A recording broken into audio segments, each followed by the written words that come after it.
In our last video, we talked about the need to recognize that God is in control and that we are not. So that when we make our plans, we need to say something like, if the Lord wills, I'm going to do this or that. And so the more that we say it, the more that we're going to think it, and the more we're going to try to live it. A life that is according to God's will because He's in charge. He's in control. But what happens when God gives us a blessing? What happens when God gives us a victory? What happens when God allows something to happen? Well, I think about some stories. Think about Joseph, who had been sold into slavery by his brothers, who was falsely accused while he was in Egypt and thrown into prison, who was forgotten while he was in prison, who finally gets an opportunity to stand before Pharaoh the king.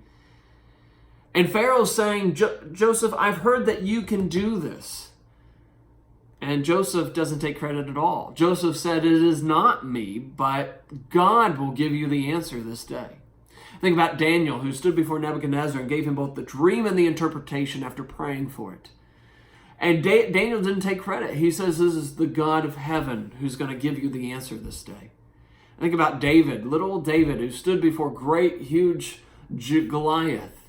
He said, the battle belongs to the Lord. And the Lord is going to give you into my hands this day.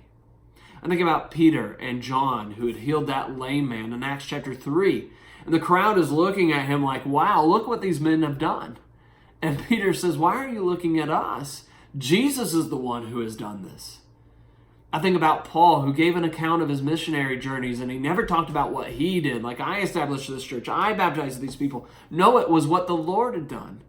We've been going through the Psalms at Greencastle Church of Christ every fourth Sunday in the PM service. And it's been so helpful and so encouraging. We've gotten to Psalm 18, where David had finally been given victory over Saul. Saul was enraged in jealousy over David, and he'd been chasing him around the countryside, trying to kill him.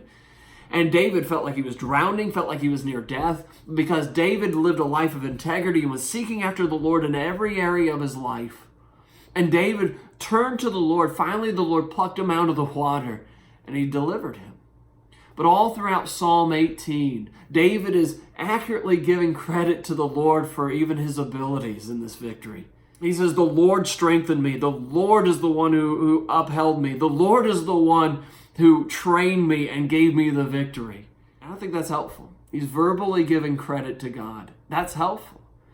Because if we're not saying it, we're probably not thinking it. We're probably not living a life according to it. A life that is completely dependent upon God for all the blessings, all the victories, and all the abilities that He supplies.